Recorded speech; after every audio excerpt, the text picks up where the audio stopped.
Assalamualaikum warahmatullahi wabarakatuh.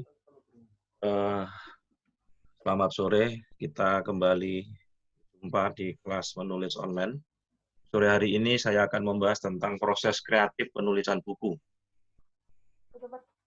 Proses kreatif penulisan buku. Apa saja yang harus kita siapkan di dalam proses kreatif penulisan buku itu? Yang pertama adalah tentu ide. Karena ide, gagasan itu hal yang paling mendasar yang menjadikan sebuah tulisan atau karya itu lahir. Apa saja yang bisa dijadikan sumber ide? Pertama, pengalaman. Di pengalaman itu bisa jadi sumber ide. Pengalaman diri sendiri, pengalaman orang lain, pengalaman orang tua, pengalaman teman, itu juga jadi sumber ide. Makanya kemudian kalau kita sering melakukan adventure ataupun petualangan, itu biasanya banyak ide dan gagasan. Kemudian yang kedua, ide juga bisa jadi terilhami oleh gagasan orang lain. Kita juga bisa belajar dari hasil karya pengarang yang lainnya. Tapi saya tidak ngajari Anda menjiplak, tetapi kemudian kita amati, kita tiru, kita modifikasi. Kemudian yang ketiga, ide bisa dari literatur, jadi bacaan kita. Jadi semakin banyak membaca, maka bacaan kita itu juga menjadi ide. Literatur itu bisa jadi sumber ide atau gagasan. Kemudian mimpi, ya mimpi pun juga bisa jadi ide cerita. Di mimpi, kadang-kadang kita mimpi, itu guru saya dulu itu pada saat dia koma, Umar Khayyam, Profesor Umar Khayyam, ketika pada saat dia koma, begitu siuman, dia minta pulpen sama kertas. Jadi ternyata pada saat dia koma di rumah sakit, dia dapat ide dan dapat gagasan. Maka jadilah karya, jadilah tulisan. Kemudian ide itu bisa jadi dari penelitian atau riset. Kalau kemudian metodenya benar, kita akan mendapatkan data primer yang sangat bermanfaat, dan itu untuk menulis sebuah karya tulis. Kemudian ide juga bisa berasal dari ajaran agama. Jadi buku-buku agama ini adalah sumber yang abadi, tiada habisnya, ya. Kemudian biografi juga menjadi sumber ide. Apalagi jika Anda ingin membuat setting tulisan, ya, setting tulisan yang sezaman dengan Anda, atau kemudian Anda ingin menulis biografi orang tua, biografi pimpinan Anda, guru Anda. Ini beberapa ide. Jadi ide itu adalah satu hal yang pertama ketika kita ingin menulis buku. Jadi, gimana menggali ide, tadi saya katakan sumbernya banyak sekali. Yang kedua adalah kita harus menentukan jenis buku. Jadi banyak sekali jenis tulisan yang bisa kita jadikan jalan untuk menulis buku. Setidaknya saya sudah kasih penjelasan ada 3 jenis buku. Pertama, buku yang dalam bentuk fiksi. Anda sudah harus milih. Fiksi itu apa? Yang berbasis pada imajinasi. Jadi umumnya tulisan ini berupa karya sastra, bisa cerpen, bisa novel, bisa puisi, bisa naskah drama, itu fiksi. Yang kedua adalah kita harus tentukan jenis buku kita apa. Yang pertama adalah fiksi. Yang kedua adalah non-fiksi. Non-fiksi itu tulisan yang berbasis data serta fakta. Ada yang bersifat populer, ada yang agak serius, ada yang ilmiah. Nah, ini bisa artikel, bisa essay, bisa feature, bisa berita, bisa juga resensi buku. Kita bisa menulis resensi buku. Jadi misalnya kita banyak buku, kemudian kita meresensi buku yang kita baca. Itu juga bisa menjadi ladang rezeki juga. Jadi ada buku baru, ada anak yang SMA itu punya kebiasaan baca buku, dan setiap dia baca buku baru dia bikin resensi, dia kirim ke Jawa Pos, dia kirim ke Kompas, itu juga bisa jadi penghasilan. Kemudian jenis buku yang ketiga adalah faksi. Faksi itu tulisan yang merupakan gabungan fiksi dan non fiksi. Jadi biasanya tulisan ini berdasarkan data fakta namun disajikan mirip dengan kisah, seperti layaknya cerpen atau novel. Misalnya kisah sejarah Nabi dan para sahabatnya. Demikian juga biografi, autobiografi, itu termasuk faksi. Jadi kita tentukan. Yang kedua, ketika kita sudah temu ide gagasannya, kemudian yang kedua tadi apa? Kita tentukan jenis bukunya apa. Apakah fiksi, apakah non-fiksi, atau faksi. Nah, sekarang kemudian ada topik keren. Ya, kalau kita mau menulis, ada topik keren yang sampai 10 tahun ke belakang ini masih menjadi hit menulis buku di Indonesia, bahkan di dunia. Topik-topik apa yang masih menjadi hit yang masih terserap di pasar dan masih menjadi hit tidak hanya di Indonesia tetapi di dunia, yaitu topik-topik tentang spiritualitas. Jadi topik mengenai spiritualitas itu masih jadi hit. Mengenai agama, jadi tentang aspek spiritualitas. Coba jangan lihat buku-buku tentang spiritualitas, buku-buku tentang agama, banyak apa enggak di pasaran. Yang kedua, topik yang masih jadi hit, yang masih terserap di pasar baik di Indonesia maupun dunia, adalah topik tentang bisnis dan entrepreneur. Nah, jadi tentang buku-buku tentang bisnis, buku-buku tentang entrepreneur, itu masih menjadi topik bahasan di dalam buku-buku dunia internasional, termasuk di Indonesia. Jadi yang pertama tadi adalah spiritualitas, mengenai agama. Jadi orang itu memang punya kebutuhan spiritualitas, kebutuhan agama, maka topik agama tidak akan pernah habis. Yang kedua adalah topik yang lagi keren dan masih adalah bisnis atau entrepreneurship, dunia kewirausahaan, dunia bisnis, ya bisnis apa saja, penting positif, itu masih terserap. Tulisan-tulisan tentang bisnis, tentang entrepreneurship itu masih menjadi topik tren, topik hit dalam dunia kepenulisan. Yang ketiga adalah motivasi, buku-buku tentang motivasi dan pengembangan diri. Itu juga masih menjadi hit. Ada 10 topik tren ya, 10 topik hit di dunia kepenulisan, di dunia perbukuan. Jadi yang nomor 3 adalah motivasi dan pengembangan diri. Kemudian yang keempat adalah topik tentang kesehatan. Nah, kesehatan apa saja? Kesehatan ibu, kesehatan anak, kesehatan apa saja, dunia kesehatan. Itu buku-buku ini masih menjadi hit juga. Kemudian yang kelima adalah mengenai pendidikan, ya, pendidikan anak, nah, parenting. Ini juga menjadi topik-topik hit, topik-topik yang diminati oleh pembaca. Jadi ada kurang lebih 10. Jadi yang pertama tadi spiritualitas, kemudian bisnis dan entrepreneurship, kemudian yang ketiga adalah motivasi dan pengembangan diri, kemudian yang keempat adalah dunia kesehatan. Jadi dunia kesehatan itu masih menarik. Buku-buku tentang kesehatan, tentang hidup sehat, tentang herbal itu sekarang banyak. Kemudian buku-buku tentang pendidikan itu juga masih menjadi topik. Ya, lebih-lebih kalau kemudian para guru tahu buku-buku tentang pelajaran. Jadi kalau di Indonesia masih banyak, kita butuh banyak penulis-penulis buku-buku tentang pendidikan. Kemudian buku-buku tentang parenting. Nah, parenting, dunia parenting, bagaimana kemudian menghadapi anak-anak milenial, anak-anak di era digital, anak-anak di era revolusi industri 4.0 itu misalnya. Nah, itu masih menjadi menarik juga. Topik berikutnya adalah tentang gaya hidup, topik keren dalam dunia buku tentang gaya hidup, tentang hobi, kemudian tentang teknologi. Itu juga masih menjadi topik-topik yang hit dalam dunia perbukuan di Indonesia. Kemudian tentang kewanitaan, seluk-beluk tentang kewanitaan, dunia kewanitaan. Kemudian adalah tentang hiburan.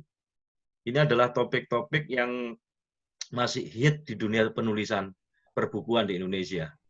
Nah, terus setelah kemudian kita sudah tentukan tadi itu jenis bukunya, kemudian dan ide, terus kemudian kita tahu 10 topik keren, kemudian kita memilihnya, kita kemudian terus beranjak bagaimana menyajikan sebuah tulisan itu. Nah, kemarin sudah saya jelaskan, bisa disajikan dengan cara deskripsi, bisa disajikan dengan cara narasi, itu biasanya digunakan untuk penulisan buku fiksi. Tapi bisa juga disajikan dalam bentuk eksposisi, bisa juga disajikan dalam bentuk argumentasi atau persuasi. Jadi yang biasanya adalah fiksi, itu biasanya pakai deskripsi atau narasi. Kemarin kita sudah jelaskan tentang tulisan-tulisan itu di artikel. Nah, termasuk di dalam proses berikutnya, setelah kita sudah menemukan ide, kemudian memilih jenis bukunya kayak apa, kemudian topik kerennya itu apa, maka kita harus menentukan motivasi. Jadi motivasi yang paling kuat itu jadi penting. Jadi menulis buku itu bukan semata-mata kemudian mengharapkan akibat duniawi, misalnya ketenaran, kebanggaan diri, tetapi kita harus didorong akan kesadaran akan hubungan kita dengan Allah ketika kita mau berbagi ilmu, berbagi kebaikan. Bayangkan ketika kita mau berbagi ilmu, berbagi kebaikan, kemudian ada orang baca itu, dan orang yang baca itu ternyata tidak hanya satu, bisa puluhan. Dari puluhan itu bisa ratusan. Terus kemudian dia diajarkan pada keluarganya, apakah tidak mengalir amalnya? Nah, disitulah tentu motivasi yang paling kuat harusnya ketika kita menulis sebuah buku. Kemudian berikutnya adalah tentukan segmen pembaca. Nah, kita mau memilih segmen pembaca apa? Segmen yang dituju dalam buku kita itu apa? Misalnya, untuk anak-anak dan remaja, maka bahasanya disesuaikan anak-anak. Kalau untuk remaja, bahasanya juga disesuaikan. Kalau kemudian untuk ibu-ibu, makanya tergantung topiknya tadi. Kalau kemudian untuk orang dewasa, untuk para dai, untuk para mahasiswa, untuk para intelektual, maka ini kemudian segmen pembaca apa yang kemudian ingin Anda raih. Ini menjadi penting karena nanti kemudian kita menyiapkan sebuah buku itu sesuai dengan segmennya. Karena nanti ketika kita mengajukan ke penerbitan, ketika kita sudah punya nama, buku kita sudah keluar dan terus tulisan kita sering nongol di dunia maya, itu nanti ke penerbit besar kita sudah enak, sudah punya nama. Nah, ketika nanti menawarkan, nanti akan saya ajarkan beberapa pertemuan berikutnya bagaimana menawarkan naskah ke penerbit besar itu. Maka mesti kita harus tahu segmennya. Kemudian kita bikin sinopsisnya, ya sinopsis dari buku itu. Kemudian kita kembangkan idenya. Setelah kemudian itu kita kembangkan ide. Kita bisa mengembangkan ide pakai pola tulisan lama 5W1H. Kita bisa pakai 5W1H itu. Kemudian what, ya mulai dari apa, kemudian itu siapa, habis itu when, kapan, terus kemudian mengapa, kemudian where, di mana atau how. Atau Anda saya kasih ajar kemarin tentang apa, topik berpikir. Anda bisa mengembangkan ide dengan topik berpikir. Ketika kita pakai topik berpikir putih, itu berarti bertanya tentang apa? Fakta, tentang apa? Informasi, data, fakta. Itu berarti kita pakai topik putih. Kalau kemudian kita mendapatkan apa? Mendapatkan peluang, mendapatkan masih ada harapan, ada optimis, itu berarti kita sudah pakai topik berpikir kuning. Kalau kemudian kita sudah mendapatkan solusi, kita dapat solusi, dapat ide-ide kreatif, maka berarti kita sudah pakai topik hijau. Kalau kemudian kita sudah mengkritisinya, ini benar atau tidak, kita sudah menggunakan teori untuk mengkritisi ide itu, maka berarti kita pakai topi hitam.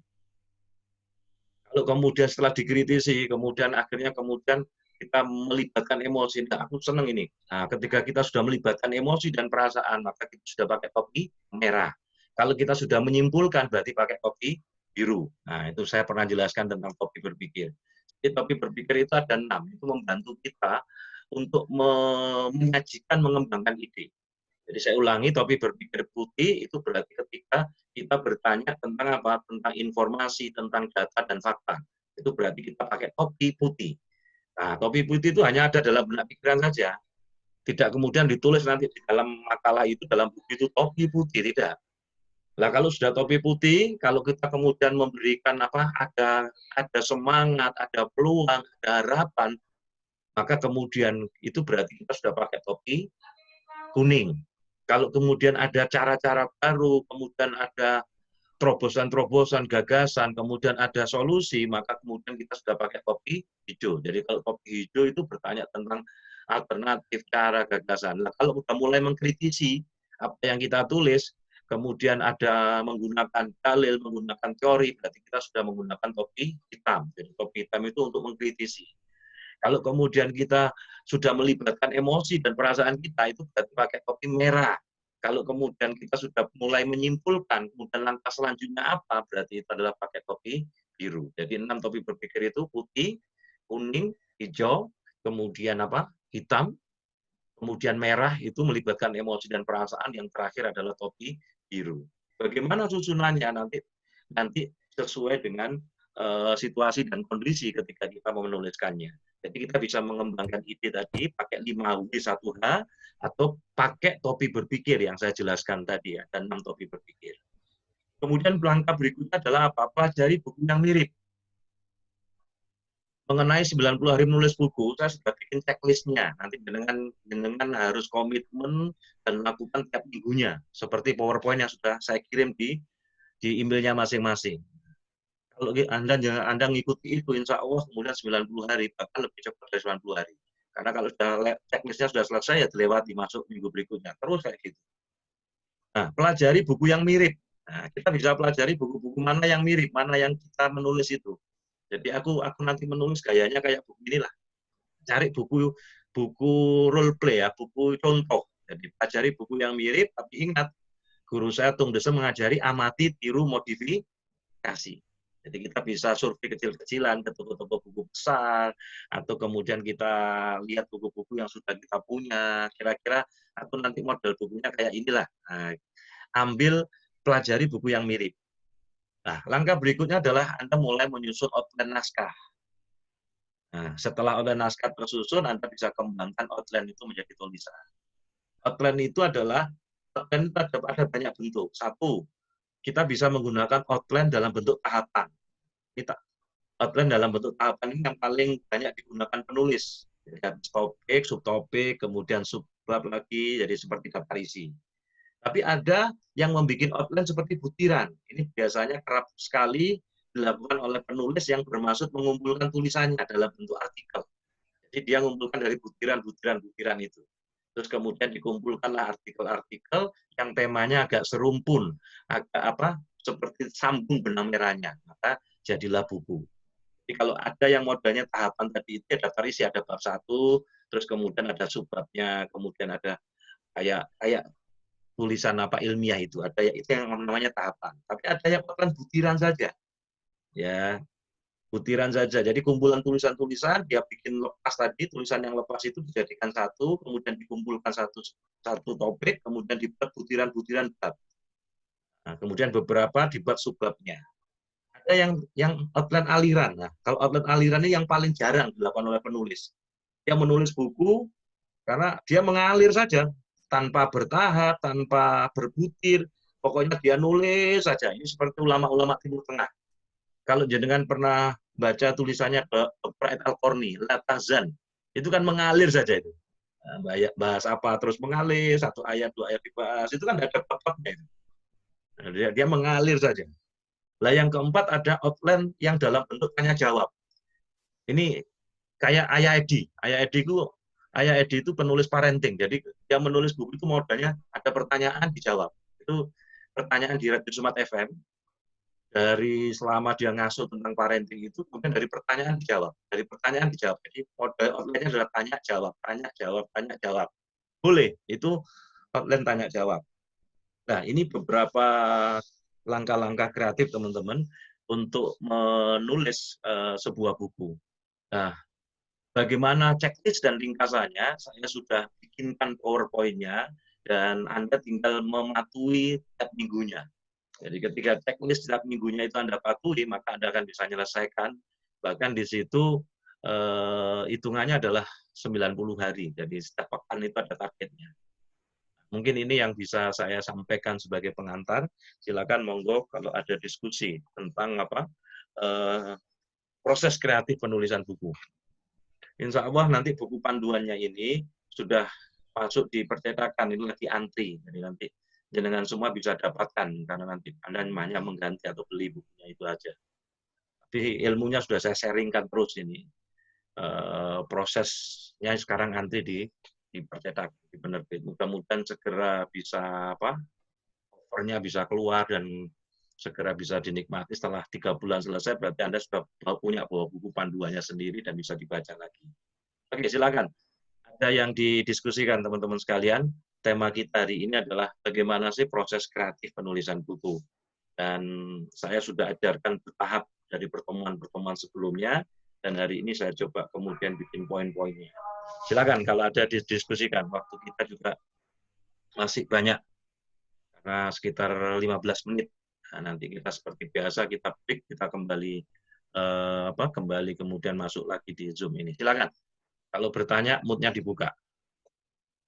Biar suaranya nyampe ke saya. Anda bisa perhatikan tadi topik-topik kerennya apa, kemudian yang sekarang masih menjadi hit di dalam dunia perbukuan. Dan kita juga bisa mencari buku-buku yang mirip, nah, kita pelajari. Kira-kira aku ingin nulis buku kayak gini, modelnya macam-macam. Silakan teman-teman sekalian. Monggo, saya kasih kesempatan. Kita ada waktu sekitar berapa menit ini? 15 menit di Zoom-nya. Sekitar 15 sampai 20 menit. Ayo. Silakan, monggo ditanyakan. Halo, dengar suara saya? Ya Pak, sudah dengar. Ya, silakan Saya kalau coba ada yang tanya Pak. ya, silakan Bu Kus. Ya, saya tadi barusan kirim email Pak, outline-nya saya memilih puisi ya, dengan tema yang keagamaan, ini rating tertinggi keagamaan. Saya mengambil tema tentang Ramadan. Jadi nanti saya di situ akan menceritakan dari puisi itu runtut dari mulai awal bagaimana kita menyambut Ramadan sampai endingnya bertemu Idul Fitri dengan segala macam kegiatan juga tentang muhasabah diri dan lain sebagainya. Ya, Terus berarti apakah nanti di dalam berarti dalam di bentuk dalam penulis non apa fiksi ya? puisi Pak? Ya, enggak, jenis tulisannya Bentuknya adalah puisi. fiksi. Fiksi. Ya, iya, iya. Karena puisi, cerpen, novel itu masuk fiksi. Jadi Ke dalam fiksi. Iya, iya. ya, monggo Terus terus. nanti apa dalam kepenulisannya apakah saya nanti setiap katakanlah dapat satu puisi apa distorkan ke Pak Faki atau bagaimana nanti prosesnya? Dikumpulkan semua setelah selesai semua. Setelah selesai semua. Jadi Ya, tidak ada koreksi selama proses Pak ya? ya, nanti koreksi edit setelah selesai naskah baru kita baca ulang, kemudian Oh, baru biar cepat selesai. Kalau enggak gitu enggak selesai. Jadi semuanya juga oh gitu. berlaku gitu. Naskah diselesaikan Terus semuanya. kalau misalnya ya. Gimana? Kalau misalnya selama proses terus kemudian ada katakanlah kendala, apakah kita bisa japri gitu langsung ke Pak Faki Bisa. biar cepat selesai gitu Ya, misalnya ada bisa. masalah Pak Kan gimana menangani ini? ya, karena tak kasih waktu kan setiap hari Jumat. Rabu dan Jumat kan kita ketemu dan bisa juga kemudian Japri ya, WA. Oh ya. Ya, Ya Pak, sementara itu saja. ya. Ya, terima kasih. Oke, terima kasih. Jadi Pupus sudah sudah ketemu ide, sudah dia nentukan jenis tulisannya, berarti tulisannya adalah fiksi, ada memilih dalam bentuk puisi. Jadi membahas tentang Iya, Ramadan sampai kemudian Hari Raya Idul Fitri. Oke, luar Idul biasa. Fitri. Oke, silakan yang lainnya, monggo. Saya lebih suka tanya jawab kayak gini sehingga bisa tahu sudah nyampe kemana. Ya, Bu Nurul. Ya, terima kasih. Assalamualaikum warahmatullahi wabarakatuh. Oke, waalaikumsalam. Ini yang pertama saya mau bertanya, sekarang kalau 90 hari, sekarang sudah bulan keberapa? Minggu keberapa? Saya kok masih bingung itu. Kemudian yang kedua, saya akan membuat cerita faksi, Pak. Jadi pengalaman, kemudian tapi banyak fiksinya. Tapi ini aslinya kisah nyata begitu. Jadi tapi disampaikan dalam bentuk novel ya, kayak novel, faksi. ya betul. Ya. Terus? Sudah buat outline, cuma belum diperiksa sama Pak Fakih gitu aja. Oh, iya. Jadi minggunya adalah hitungan materi yang 90 hari menulis buku sudah diterima kan? Sudah. Nah, di situ nanti disesuaikan. Kalau misalnya di minggu pertama itu sudah lewat, ya berarti langsung minggu kedua. Kan ide sudah lewat, terus kemudian gagasan sudah lewat. Jadi bisa jauh lebih cepat gitu. Nah, itu kan tahapannya saya bikin sampai 90 hari dengan hitungan per pekan.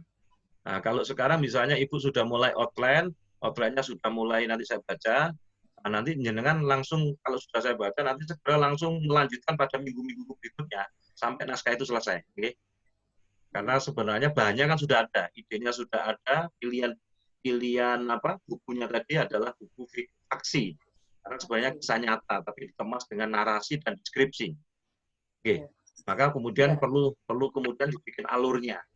Alur ceritanya yang kemudian yang sudah sampaikan kemarin harus ada penokohannya kan. Kemudian apa karakter, kemudian settingnya, okay? Penokohan, karakter, setting, terus apa lagi? Kemudian ada klimaksnya, ada plotnya, bagaimana itu sudah mulai dirancang. Tahapan-tahapan itu harus sudah mulai dilakukan dan terus saja menulis. Nanti kalau sudah naskahnya sudah selesai, dipandang sudah selesai ya dikumpulkan, di email lagi sehingga kemudian kita akan koreksi bareng-bareng. Nanti akan kita diskusikan pada teman-teman yang lainnya. Ya kemudian bisa ngasih masukan. Kita berharap nanti selesai program Stay at Home ini nanti akan muncul karya-karya dan mudah-mudahan sudah selesai apa itu COVID ininya, nanti kita bisa ketemu apa buku bareng gitu, nulisnya. Nah, kita bikin. Kalau nggak bisa beda buku secara on apa itu darat, nanti akan beda buku pada kita sudah mulai tercetak beda buku melalui dunia maya ini. Tetapi harus diviralkan nanti. Nah, jadi kita harus apresiasi gitu ya.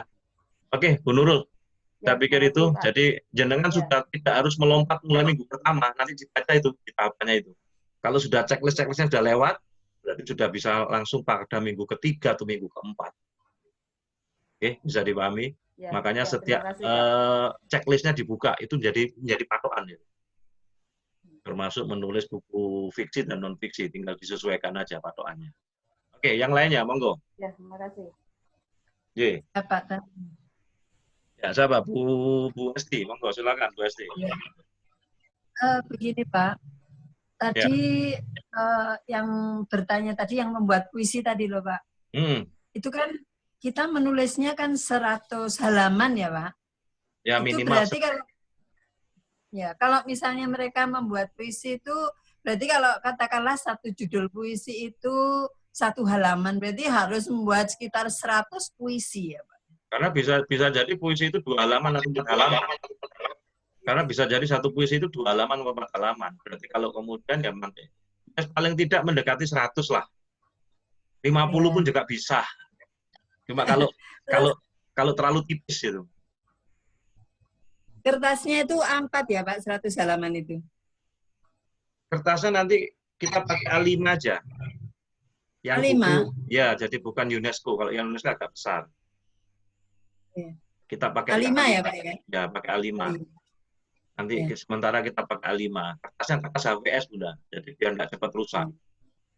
Nah, jenengan apa? Jenengan pakai nulis apa jenengan? Ini tapi berasal dari inspirasi kenyataan gitu loh. Faksi, tapi fiksi, faksi berarti. Iya, faksi. Ya, faksi. Tapi penulisannya gayanya kayak novel berarti. Iya, novel. Oke. Ya. Bisa jadi dalam novel itu sebentar. Bisa jadi dalam novel itu ada puisinya juga boleh. Oh gitu ya. Jadi misalnya kalau melulu puisi saja, misalnya Jemu, bisa jadi menulis gaya-gaya perpaduan itu. Iya. Karena peminat puisi itu kan tidak semua orang. Ya. Ya. Silakan. Kalau misalnya misal saya sudah menulis kira-kira sudah mendekati 100 halaman lah, misal ini Pak. Itu bisa langsung dikirim ke Bapak gitu? Bisa. Pokoknya naskahnya sudah selesai bisa. Tapi saya belum. Ya. Masih tanya aja. Ya. Pokoknya bismillah lah. Terima kasih. Biar bermanfaat semuanya. Oke, silakan. Masih ada waktu 6 menit. Masih ada waktu 6 menit. Kita akan kembali lagi. Silakan, masih ada waktu 6 menit. Kita nanti break, kita akan lanjutkan tanya jawabnya. Masih ada waktu 6 menit, silakan teman-teman sekalian. Assalamualaikum, saya Pak Fakih. Ya, siapa? Saya Zuleha, Pak Fakih. Oke, ya silakan. Sudah sampai berapa halaman ini? Saya ini bab ketiga, Ustadz, insya Allah. Ya sudah, terus apa yang ditanyakan? Saya modelnya begini, Ustadz. Jadi kan ini pengalaman yang kemudian gaya penulisan saya awali dengan teori-teori terkait hal tersebut. Misalnya saya tentang quantum teaching. Jadi saya bikin teori tentang quantum teaching itu seperti apa, kemudian aplikasi saya ketika di depan anak-anak itu seperti apa, plus contoh RPP-nya seperti apa. Apakah kayak begitu itu? Ini berarti non fiksi. Iya. Ya, non fiksi. Tidak apa-apa non fiksi, tapi cara penyajiannya dengan cara narasi juga tidak apa-apa. Profesor saya Deddy Mulyana itu nulis buku teks tentang ilmu komunikasi itu dengan cara bercerita. Sebab kalau hanya teori saja orang gemu bacanya. Itu Profesor Deddy Mulyana, alumni Australia, itu ngajarin saya nulis buku diktat, buku kuliah itu tidak harus kemudian membuat orang pening gitu kata dia. Tapi bagaimana menjelaskan teori itu, ada teorinya tapi kemudian dikasih contoh dan ada cerita boleh gitu. Boleh, enggak apa-apa, tapi tetap masuk non fiksi. ya, masuk non-fiksi karena memang ada data, ada teori, terus kemudian ada aplikasi penerapannya, dan itu juga bisa jadi menarik. Nah, ini bukan fiksi ya? Bukan, Ustaz. Ini non-fiksi. Ya, non-fiksi kan? Iya, non-fiksi. Saya kemudian pikir di akhir bab saya yang kemarin saya sampaikan ke Ustaz itu masih belum ada. Saya nulis puisi saya akhiri dengan puisi. Boleh. Tidak apa-apa, puisi yang ada kaitannya dengan tulisan itu. Dengan tulisan itu. Ya, dengan tema besarnya paling tidak. Boleh, itu memadukan apa? Tidak apa-apa, puisi atau ditaruh di tengah-tengah atau di akhir, di ending itu. Silakan, monggo. Oke, bagus. Gitu saja, Ustaz. Terima kasih. Yang lainnya, monggo. Karena nanti ini sudah mengalir terus ini. Kita ketemu karena yang sungguh-sungguh ya terus saya bimbing. Silakan kalau ada yang bertanya lagi. Waktunya tinggal 3 menit. 3 menit kita akan break, kemudian kita masuk lagi. Monggo. Mas Fuad. Mana Mas Fuad? Mas Fuad. Sudah interviewnya sudah jalan. Nah, yang Mas Fuad itu menulis tentang apa? Biografi. Gimana Mas Fuad? Sudah mulai ditulis ini? Lagi proses interview nih Pak, masih ada narasumber yang belum direncanakan betul minggu ini sudah mulai penulisan, kan kerangkanya sudah selesai toh? Iya. Outline-nya sudah selesai. Kerangka berpikir. Outline untuk kerangka berpikir. Sehingga nanti tulisan itu tidak lepas dari kerangka berpikir yang sudah kamu buat, gitu. Iya. Karena outline itu tinggal memilih tahapan atau butiran. Yang agak susah outline aliran tadi. Nulis, saya mengalir saja. Itu biasanya ulama-ulama Timur Tengah itu cara menulisnya itu kayak gitu, terus mengalir. Nggak ada babnya, jadi judul pertama terus ngalir sampai selesai. Itu kalau ulama-ulama Timur Tengah biasa kayak gitu. Atau outline tanya jawab. Kadang itu sih, kadang suka ada di titik jenuh gitu. Ya. Kan didengarkan lagi, saya pernah bahas tentang bagaimana mengatasi kemacatan menulis. Nah, ada di YouTube kan? Nah, ya itu. Video yang dulu. Ada tips-tipsnya di situ. Saya kadang-kadang kalau jemu ya keluar sebentar, cari udara, terus kemudian ambil nafas, sudah saya sampaikan di titik itu. Atau kemudian kita buka file-file kita yang baru lama-lama, makanya ketika ada ide baru, batasan, itu disimpan aja di laptop nanti. Pada saat ketika jemu buka file-file itu. Atau kemudian senam-senam yang ringan-ringan aja dulu. Baik, kita tantangannya. Ya, kita break dulu. Kalau ada pertanyaan, waktunya sudah tinggal 2 menitan. Kita akan masuk lagi, kita lanjutkan teman-teman bertanya jawab. Fokus sudah tentang bagaimana proses penulisan bukunya dengan masing-masing.